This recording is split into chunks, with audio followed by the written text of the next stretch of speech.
রাসূলুল্লাহ সাল্লাল্লাহু আলাইহি ওয়াসাল্লাম এরপর খিলাফতের সময়কাল কত বছর? খিলাফাতুন নবুওয়াতি সালাসুনা সানাতান সুম্মা ইউতিল্লাহুল মুলকা মান ইয়াশাউ। ৩০ বছর পর্যন্ত খেলাফতে নবুয়াত চলতে থাকবে। আল্লাহ যাকে চান তাকে রাজত্ব দান করবেন।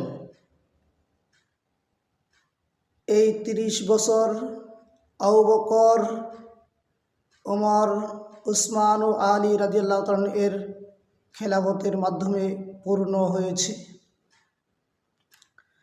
আবু বকরের খেলাফতকাল ২ বছর ৩ মাস, ওমর রাদিয়াল্লাহু তাআলা এর খেলাফত ১০ বছর ৬ মাস, উসমান রাদিয়াল্লাহু তাআলা এর খেলাফত ১২ বছর এবং আলী রাদিয়াল্লাহু তাআলা এর খেলাফত ৪ বছর ৯ মাস এবং হাসান রাদিয়াল্লাহু তাআলা এর বায়াতের কাল ছিল ৬ মাস। এভাবেই খেলাফতে নবুয়াতের ৩০ বছর পরিপূর্ণ হয়েছে।